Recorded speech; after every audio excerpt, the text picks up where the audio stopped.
बिस्मिल्लाहिर्रहमानिर्रहीम। अस्सलाम वालेकुम। आज हम स्टार्ट करने जा रहे हैं क्लास 10th की केमिस्ट्री। चैप्टर 9 है हमारा पहला, दैट इज़ केमिकल इक्विलिब्रियम। तो सबसे पहले हम केमिकल इक्विलिब्रियम का इंट्रोडक्शन देखेंगे। फर्स्ट टर्म में हम देखेंगे कि इक्विलिब्रियम क्या होता है। वर्ड इक्विलिब्रियम का मतलब क्या होता है।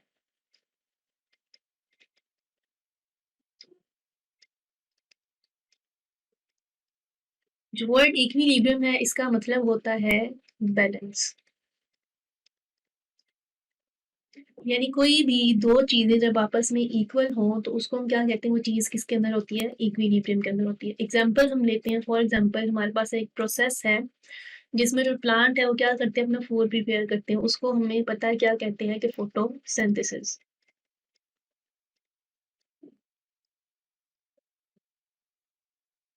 अब फोटोसिंथेसिस में क्या होता है कि प्लांट्स क्या करते हैं, रूट से वाटर लेते हैं और एटमॉस्फेयर से क्या करते हैं, कार्बन डाइऑक्साइड। जब ये चीजें मिलती हैं तो हमारे पास क्या होता है, ग्लूकोज बनती है, C6H12O6, दैट इज ग्लूकोज। और साथ में वापस किस चीज की फॉर्मेशन होती है, ऑक्सीजन। अब इसके ऑपोजिट एक प्रोसेस चल रहा है जिसको हम क्या कहते हैं, सेलुलर रेस्पिरेशन हम पढ़ते हैं।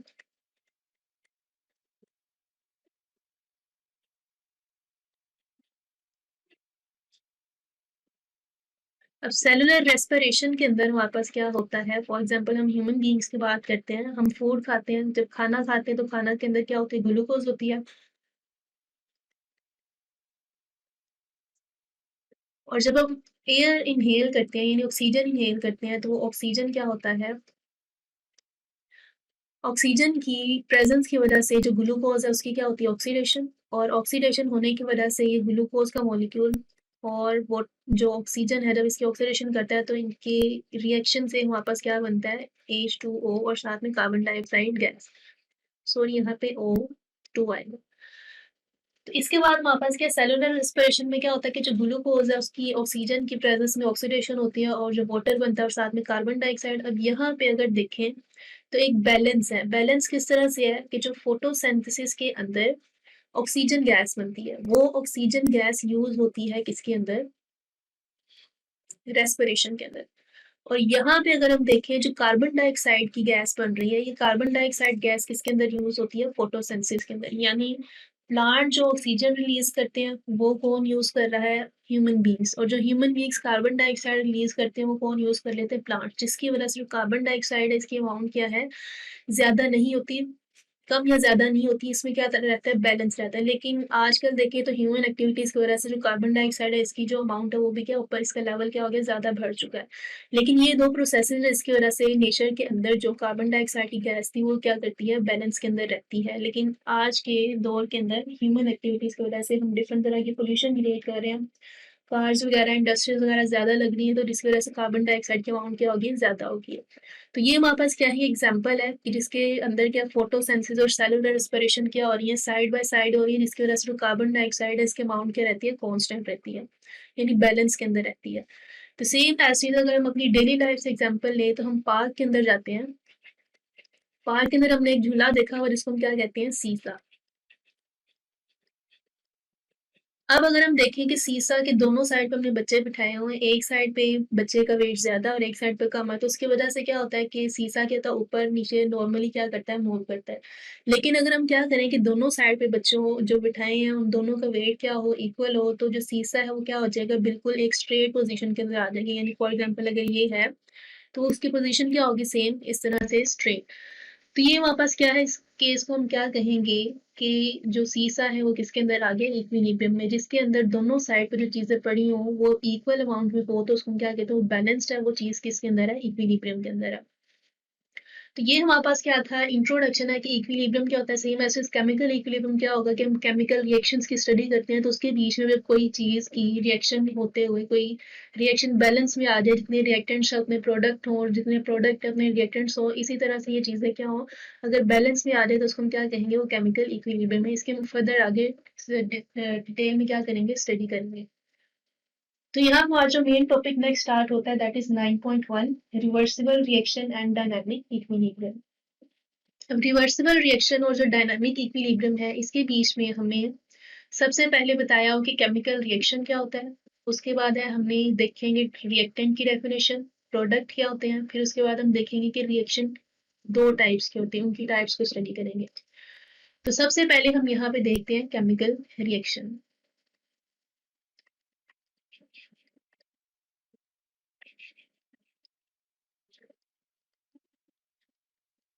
अब केमिकल रिएक्शन एक ऐसा प्रोसेस है जिसके अंदर 2 सब्सटेंसेस क्या हो रही हैं, 2 चीज़ें आपस में कंबाइन होती हैं और मिलके एक बिल्कुल नई चीज़ क्या होती है, बनती है। फॉर एग्ज़ाम्पल जर्नल में एग्ज़ाम्पल लें तो फॉर एग्ज़ाम्पल ए एक कंपाउंड है और एक कंपाउंड के बीच यानी एक चीज़ ए और दूसरी बी है, जब ये मिलते हैं तो हमारे पास क्या बनता है, सी और डी। तो यहाँ पे देखिए जो चीज़ें मिल रही होती हैं उनको हम क्या नाम देते हैं, रिएक्टेंट्स का, और जो चीज़ नई बन रही होती है उसको हम किस चीज़ का नाम देते हैं, प्रोडक्ट का। तो ये हमारे पास क्या है, केमिकल प्रोसेस है, केमिकल रिएक्शन है जिसके बीच में 2 चीज़ें मिलती हैं और एक नई बनती है। मिलने वाले को हम क्या कहते हैं, रिएक्टेंट, और जो चीज़ बन रही होती है उसको हम क्या कहते हैं, प्रोडक्ट कहते हैं। अब इसमें हम एक एग्जांपल देखते हैं। एग्जांपल में हम लेते हैं कि हमारे पास क्या होती है, एक हाइड्रोजन गैस है और साथ में क्या है, ऑक्सीजन गैस। जब ये मिलते हैं तो हमारे पास क्या बनता है, वाटर बनता है, जो कि किस फॉर्म में होता है, लिक्विड फॉर्म में। अब यहाँ पे देखें तो जो 2 चीज़ें मिल रही हैं वो कौन-कौन सी है, एक हाइड्रोजन है और दूसरी यहाँ पे क्या है, ऑक्सीजन। तो जो ये दोनों चीज़ें हैं इनको हम क्या कहेंगे, ये रिएक्टेंट्स हैं और मिलके हमारे पास क्या बना रही हैं, वाटर H2O। तो ये हमारे पास यहाँ पे क्या होगा, प्रोडक्ट होगा। अब नेक्स्ट हम देखते हैं कि हमने बोला ये केमिकल रिएक्शन है। अब रिएक्शन की हमारे पास 2 टाइप्स होती हैं। एक रिएक्शन होते हैं जिनको हम कहते हैं रिवर्सिबल, और जो दूसरे रिएक्शंस हैं उनको हम कहते हैं इरिवर्सिबल रिएक्शंस। इनको हम कंपैरिजन भी करते हैं। एक साइड पे क्या होते हैं हमारे पास, रिवर्सिबल रिएक्शंस, और जो दूसरी साइड पे हमारे पास कौन से होते हैं, इरिवर्सिबल।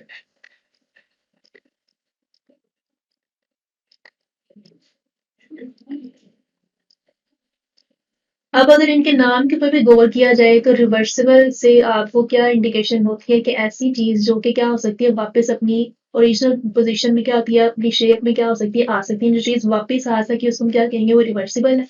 और जो चीज वापस नहीं आती उसको हम क्या कहते हैं, वो इरिवर्सिबल है। तो यहाँ पे 2 तरह की रिएक्शंस है। हमने पीछे पढ़ा कि रिएक्टेंट्स मिलते हैं और मिलके क्या बना देते हैं, प्रोडक्ट। सेम एज टी इसमें हम देखेंगे कि रिएक्टेंट मिल रहे हैं और क्या बन रहे हैं, प्रोडक्ट। अब दोनों में डिफरेंस क्या होगा कि रिवर्सिबल में क्या होता है, रिएक्टेंट मिलके क्या बना रहा है, प्रोडक्ट। और जो प्रोडक्ट है वो क्या करता है, दोबारा से टूटता है और टूट के किसके अंदर चेंज हो जाता है, रिएक्टेंट्स के अंदर। यानी ये फॉर एग्जांपल ये प्रोडक्ट है तो ये अगर हमारे पास दोबारा से रिएक्टेंट में चेंज हो सकता है तो इसको हम क्या कहेंगे, रिवर्सिबल रिएक्शन।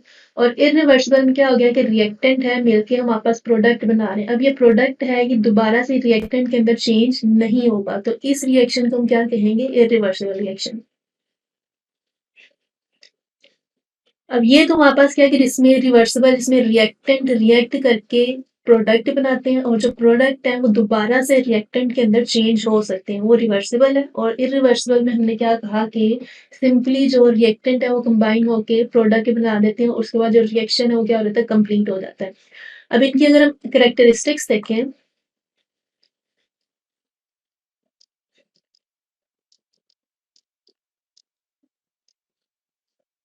कैरेक्टरिस्टिक्स में भी हम वही चीजें देखेंगे। सबसे पहले कैरेक्टरिस्टिक के अंदर पहली चीज क्या आती है कि ये रिएक्शन क्या होता है, रिवर्सिबल की बात करें तो इसकी डायरेक्शन क्या होती है, बोथ साइड पे होती है, यानी रिएक्शन दोनों साइड पे प्रोसीड करता है। एक तो है कि हमारे पास रिएक्टेंट है, प्रोडक्ट बना रहे हैं, तो ये क्या है, एक साइड पे। फिर दूसरी साइड क्या आ गया कि प्रोडक्ट है वो दोबारा से रिएक्टेंट्स बना रहे हैं, तो इट मीन्स कि ये रिएक्शन 2 डायरेक्शन में क्या करता है, प्रोसीड करता है। तो यहाँ पे सबसे पहले इसकी कैरेक्टरिस्टिक क्या आ जाएगी कि ये रिएक्शन क्या है, बोथ डायरेक्शंस के अंदर क्या करता है, मूव करता है।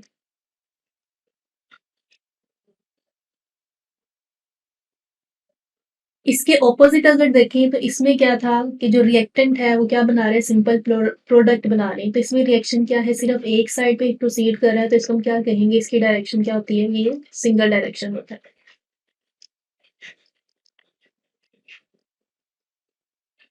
अब दूसरी कैरेक्टरिस्टिक भी हम क्या करेंगे, यहीं से देखेंगे। वो क्या है कि यहाँ पे देखें तो जो हमारे पास रिएक्शन है, रिवर्सिबल रिएक्शन, इसके अंदर हम डबल एरो यूज करते हैं। वो किस तरह से, ये हमारे पास क्या है, एक डबल एरो। ये जो ये वाला एरो है, ये हम उसके लिए यूज़ करते हैं जिसमें क्या होता है कि रिएक्टेंट प्रोडक्ट बना रहे हैं और जब प्रोडक्ट दोबारा से रिएक्टेंट बनाते हैं तो उसके लिए हम एरो क्या करते हैं, बैकवर्ड यूज़ करते हैं। तो दोनों की कॉम्बिनेशन से रिवर्सिबल रिएक्शन के लिए ये वाला एरो फॉरवर्ड के लिए और ये वाला क्या है, जब जो प्रोडक्ट बने हैं वो दोबारा किसके अंदर कन्वर्ट हो जाते हैं, रिएक्टेंट्स के अंदर।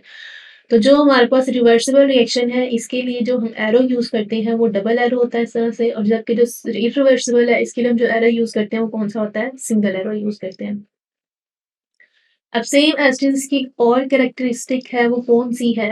डायरेक्शन हम देखें तो जो रिवर्सिबल है ये क्या करता है,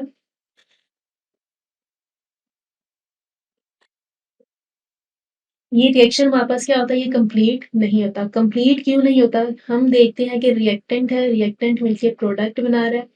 जैसे ही प्रोडक्ट बनता है वो प्रोडक्ट दोबारा से किसके अंदर चेंज हो जाता है, रिएक्टेंट के अंदर। तो जिसकी वजह से जो रिवर्सिबल रिएक्शन है ये कभी भी कंप्लीट नहीं होते, नेवर गो टू कंप्लीट। इसके ऑपोजिट अगर देखें तो इरिवर्सिबल की बात करें जिसमें है रिएक्टेंट कंबाइन होके प्रोडक्ट बना चुके हैं। अब वो प्रोडक्ट दोबारा से नहीं टूट रहा, यानी कंप्लीट हमारे पास क्या है, प्रोडक्ट फाइनल प्रोडक्ट आ गई और दोबारा से रिएक्टेंट के अंदर चेंज नहीं हो रही। तो ये वाले जो रिएक्शन है ये क्या होता है, ये कंप्लीट हो जाते हैं।